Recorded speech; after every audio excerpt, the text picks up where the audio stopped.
Well, thank you very much and good morning. And thank you, Mr. Chairman, for calling this hearing to discuss the strong enrollment numbers of the Affordable Care Act. When the enrollment numbers were released last week, coming from the state of Florida, we were floored.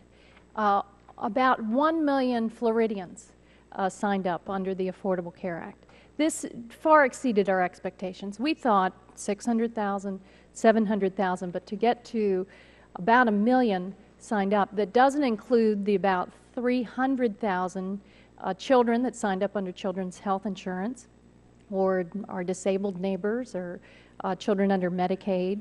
And then I learned from our Florida Blue executives Friday, Florida Blue is the market leader in Florida, that that $1 million figure does not include others that signed up with private health insurance companies. So that's add on another probably a couple 100,000. It's really remarkable, and it has far exceeded our expectations. So I've really, I just think about all of my neighbors all across the state that are breathing easier because now they have financial security in their lives that they did not have before.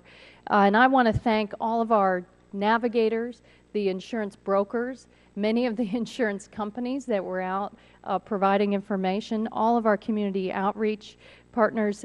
You have made a fundamental difference in the lives of millions of Floridians, and it's going to be very meaningful for them and their families. It's also good news for neighbors that have insurance already. Most people across America already have insurance. And if you have insurance, what you want most of all is that you want other people to have insurance, because the cost of these high premium increases and rate increases over time were largely caused by this huge uninsured population, and those costs, when they show up at the hospital for health care, they have to be paid somewhere. So that's what we're hoping then.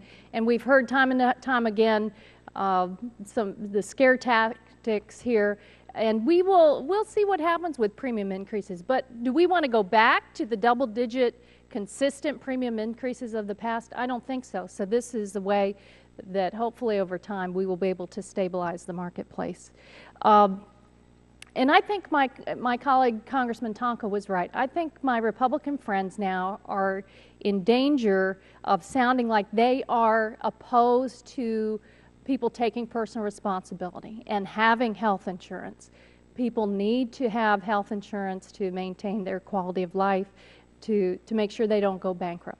And I would hope that my Republican friends could now turn the page and we could get to work on many of the complicated issues with health policy in America.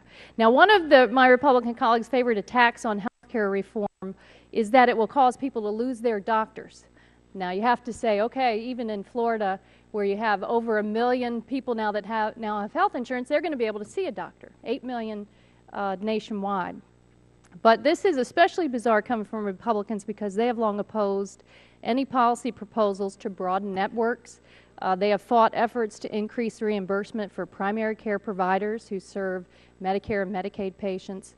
What has been lost in this debate is the fact that the ACA sets important new network adequacy standards that guarantee access to key essential community providers. It ensures that no consumer will ever see a huge out-of-network bill if they're taken to an emergency room. And it gives consumers strong appeal rights. It's a huge step forward in patient access.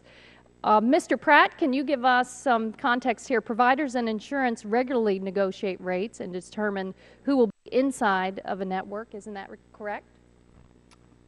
Representative, yes, that's correct. And if insurers had to include every provider in their network, wouldn't that eliminate their bargaining power and increase premiums? Congresswoman, I think that is generally correct. I wouldn't characterize the amount of the increase, but it is a very important aspect of keeping premiums affordable. Okay.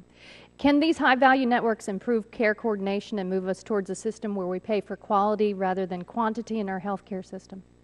Absolutely. Our members are working very hard toward that end. See, I think this network adequacy in the marketplace is an important issue. We need to make sure that consumers have access to providers in their area and that they have enough choices to get the care they need when they need it. Republicans should not attack the ACA for letting the private market work. And remember, personal responsibility is fundamental. It's a fundamental tenet of the Affordable Care Act, and it's oftentimes the customer's responsibility to review all of the choices they have, whether it's bronze, silver, gold, platinum, and the networks contained therein, and make their own choice.